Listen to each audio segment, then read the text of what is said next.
Hey guys, how are you? Okay. How's everyone doing today? As usual, hi, it's Rita from Becoming Awake and the Calm Mom Alliance. And today we're going to be talking about 5 reasons you can make changes in your life. As always, if you want to make a comment or have a question, please put it in the comments section below on Facebook or on LinkedIn. Or on YouTube, and I'll be checking it throughout the week. And also, if for some reason I'm not getting back to you, you can always just connect with me through Becoming Awake or through the Calm Mom Alliance. So, without further ado, we're going to talk about one of my favorite things, which is change. Sometimes that can be a bad word for people, but anyway. So, the question I have for you is, do you want to make a change or two in your life? Most people do want to make some changes. Some people are just happy where they are and they don't want to make any changes. But if you do want to make changes, this is a great life for you. Maybe you want to be a better mom, or you want to make a better connection with your kids, or have more fun in your business, or not have a meltdown right before your mother-in-law arrives. I want you to know that this is possible. So if you need a permission slip from anyone to make a change, this live is for you. I know that making changes can feel impossible sometimes. I've definitely had that feeling especially when it feels like a big change and you've been doing it for decades, maybe. The longer you've been doing it, sometimes it feels like the harder it is to change or to improve or grow. And you can't even imagine how you would make the change or what the change would feel like. It may even be a little scary to you. So, this live is really for you. And I'm going to be talking about why change is something you can make. You've probably been making it already. And also some ways how to support yourself in making a change. But excuse me. It's so good I'm sneezing. Anyway, I'm back. All right, so here are 5 reasons why change can be made and how to make it easier for yourself while you're doing that. So, are you ready? Number 1, and in the comment sections, list maybe a change you want to make. It don't have to be super specific, but it could be, I want to feel more relaxed about something, or I want to feel less frustrated, or I want to feel like I'm ready to take that step, whatever it is. Okay, number 1, you ready? Know that change is part of life.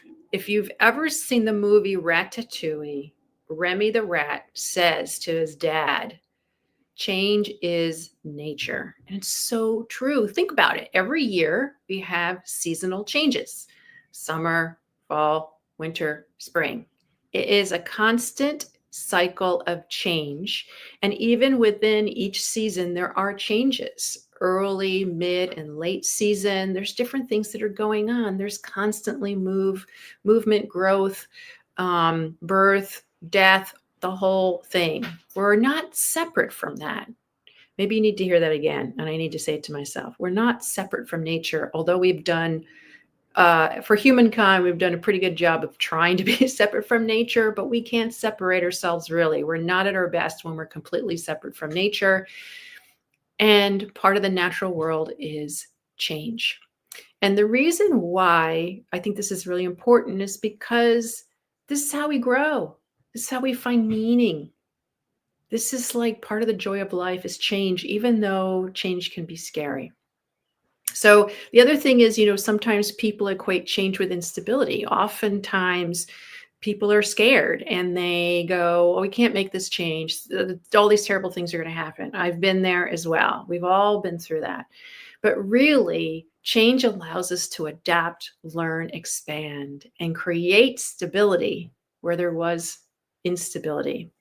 Because we're less apt to become rigid. If we're willing to change, we're less apt to become rigid. And rigidity really is, the other side of fluctuating all the time. Rigidity is not healthy either. So remember that things are changing all the time and that you're part of that. And so just to like help your mind be at ease that yeah, change is possible because we're part of this cycle of change. The next thing I want to say is a permission slip to make a change that feels impossible is change is healthy. As we get older, I realize that change is inevitable. When you're young, you're changing all the time. You don't even know it. You're going from infant to toddler, toddler to preschooler, preschooler to grade schooler, and up and out. Your body's changing constantly. You're changing your thoughts. All sorts of things are happening. Change is healthy. And as you get older and look back on your life, you realize how many things you've had to do to change in order to be where you are now. And as a woman in my 50s, my body's changed a lot. And within that, my perspectives have changed a lot. And change requires movement. And as you get older, you realize movement is your friend. If you do not move, if you don't move it, you lose it. So, movement along with rest, it doesn't mean you don't rest, is really important. And that's what changes. It just means that you don't stay in one place or one thought or one emotion forever. All right, here's the other thing. If you're scared about change, it doesn't have to be life altering or radical. So many times people are afraid to change because they think it's going to be a radical thing. It's going to change their whole life. And maybe it will, but maybe it's not going to be that radical. Maybe it's going to be just a little tweak here or there, and you can do that. Maybe it's going to be bit by bit. And then you just keep going bit by bit. That's what most change is like, I have found in life. Some of it can be huge changes, but some of it is bit by bit. A lot of it is. So if you're in the, I don't want to change because it's going to be too life altering, think about how to make it bit by bit to ease you into it. And it could be also that the change in your mind is bit by bit, and that allows you to make big change. So, for instance, here's an example. I say you want to improve your health through exercise. You don't have to run a marathon in a day. You're not going to be able to do that. So, if you want to make a change like that, you don't do it in a day. You start by walking for 10 minutes consistently, and then you increase it over time in pace and mileage. And what I've found is when you do things not to the extreme, you're more likely to stay with it. You're less likely to quit, because you won't be overwhelmed, and you're more likely to enjoy the steady growth. To me, it's not necessarily just about goals. It's about habits, little things that you do every day to get where you want to go. Okay. Any questions so far? Let me just check. Okay. Good morning, G. Yes, you want to get better. Well, this is perfect that we're talking about this, because that's about daily habits. If you want to get better with a routine, it's not about life altering. Everything has to be different. It's bit by bit, little things that you build upon. So I'm glad that you brought that up. Okay. Number four. So bit by bit, changes.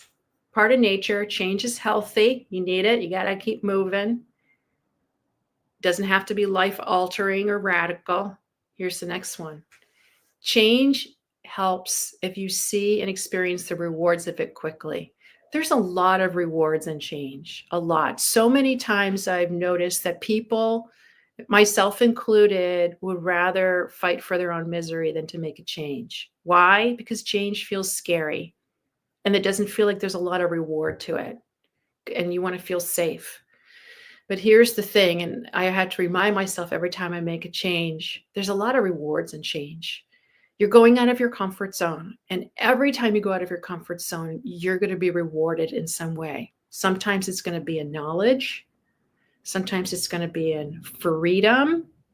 Sometimes it's going to be in expansion of possibility. Sometimes it's going to be in new relationships and opportunities. I'm always rewarded when I go out of my comfort zone, and that's what change is all about. That's what it's all about. So how do you build in rewards to change? Here's what you do. For in the scenario of the, say, exercise, you want to be healthier and you want to exercise. You may want to not want to get off the couch. I've definitely been there, sitting on the couch and you're like, I should really exercise today. But you're just sitting on your couch and you can't figure out how to get off your couch. Here's what helps. If I know that after a 10-minute walk, I'm going to feel better, and in my mind, I can jump ahead to the feeling better part, I'm much more likely to get off the couch. So, because I know I'm going to be rewarded. I know I'm going to be rewarded if I can just get through the point of the resistance. And most resistance, I find, is not that long. Like, it's the first 20 seconds to a minute where you're feeling the resistance, but so, set it up so it's easy for you, right? So there's a reward at the end and you make it really easy for you to do it. So it could be in the exercise scenario, you have your sneakers on or they're nearby. You have your jacket for getting outside. You do it at a time that's easier for you than a time that's really hard for you. These little tweaks help you to get through the resistance quicker, get you out doing it, and then you get that reward. And the other thing to remember is just know that there's going to be resistance. That resistance exists anytime you're making any change or even any habit. There's going to be resistance. And resistance doesn't mean that you don't do it. It just means it's something to walk through, literally walk through. So that's another thing I try to remember is when I'm doing something out of my comfort zone or for the first time, or it's a habit I'm trying to create, a change I'm trying to make, I know there's going to be resistance and I come up with ways to support myself through that resistance. And it could be, I'm going to have an accountability partner that asks me, hey, did you do that walk today? And to me, that is enough pressure that I'll do the walk. So I can say, yeah, I did it. Yeah. So whatever way that helps you to support you, it could be a partner who you walk with. This is just for the walking example, but you can apply it to your own situation. It could be that you walk with someone. It could be that you have an accountability partner that you check in with. It could be that you remember the rewards, and that's how you get to the resistance. It could be you just go, I'm just doing it. I don't care how I feel. I'm just going to get out there and do it. All I have to do is for 5 minutes, and then you're out there for 5 minutes and you do it for the 10 minutes. That's for me. It's the starting that's the hard thing. So whatever you can do to help support yourself get through the initial resistance, knowing that once you get out there, you'll do the whole thing. So that's number 4, right? And the last, number 5, drum roll please, is keep track of your progress when you're making changes. Keep track of your progress. What do I mean? I mean that you literally write down or have a chart, or you gamify when you do the new behavior that's related to your change. So sometimes I have habits of doing some subconscious work, and I'm in a group and we have a text chain, and I will text them to keep track of what I'm doing. So I know and they know I just did some subconscious work on this subject. And then usually I get hearts or likes or good work or what did you learn? And I tell you, keeping track of your progress, so powerful, because the mind will look for the negative. The mind will always say, well, you haven't done anything, or you're stuck, or look where you are. But if you're tracking things, it gives your mind evidence of how far you've come. It's like the gold star on the piece of paper from your teacher. It's another way to reward yourself. It's another way to remind and support yourself that you are doing things, or you're making changes, you are forming habits that support you. And it also gives you information about what keeps coming up, maybe for you, what the resistance is, or how the change is impacting your life. It's sort of like those before and after pictures. The reason they have you do before and after pictures is they want you to see the progress, and that's what tracking does. So if it's the exercise, maybe it's keeping track that you did when you do it. How far did you go? Then you can look, for the last 2 weeks, 3 days a week, I took a 10-minute walk. Good for me. It's so important for your mind. It gives you energy, it gives you encouragement, and we all need encouragement when we're making change. All right, I'm just going to check for any more questions. Okay, no more questions now. All right. So if any of this is inspiring to you, if any of these 5 reasons was like an aha for you, let me know in the comments. Just, I liked the rewards part, or I like keeping track, or I forgot that change is nature, or I realize it doesn't have to be life altering. Please put those in the comments. If you're inspired to make change, I think let's talk about it, how we can talk about really happening for you. One of the things that I do that may be really helpful is I do the subconscious reprogramming work. And I have a workshop coming up on May 14th, which is a Wednesday. It's this coming Wednesday. It's going to be at noon, right online, right on Zoom. I'm going to put the link in the comment section, and it's called Calm is the New Crushing It. And it's all about how we're so frazzled in our life, and we have a lot of emotions coming up. And a lot of times we have a hard time letting go of those emotions. And then those negative emotions get in our way from making change. So in the workshop, I'm going to be, you're going to bring whatever the emotion is that's really keeping you stuck from making change. And I'm going to show you a tool that can decrease, if not eliminate, this negative emotion so that you can take action. You'll be clear and more confident. You'll be able to make that change. So if you want to experience this really powerful tool and find out more about how you can get it and get support in making a change, come to this event. Calm is the New Crushing It, Subconscious Reprogramming for the Overwhelmed Mom Brain. It's on May 14th at 12 noon Eastern, all on Zoom. I'm going to put the link below, and I encourage you to come. And it's completely free, by the way. It's completely free. And then the other thing I want to say is, if you haven't already, join my Facebook group, the Calm Mom Alliance. By the way, the event is through Facebook events, but if you're not on Facebook and you want the link, I can send that to you as well. In the Calm Mom Alliance Facebook group, we're constantly doing workshops, having supportive meetings, whether it's networking or mindfulness exercises or these free workshops like Calm is the New Crushing It. You have access to all of that. And there are a lot of great mom business owners in the meeting, and we network twice a month so you can meet those people. So if you're a mom or you serve moms, I would love to have you come to the Calm Mom Alliance, and I'll put that link as well. Look, being a professional mom, as you know, can be really hard. It can suck sometimes, but it also can be an amazing adventure. And life as a professional mom gets way better when you befriend and believe in yourself. You have a supportive community, and you can laugh at what usually drives you crazy because you're worth it. So have a great week, guys. Next Thursday, my kid's graduating from college. Yay. So I will not be doing a live, but I'll be back in 2 weeks with a live. Otherwise, come visit Calm Mom Alliance.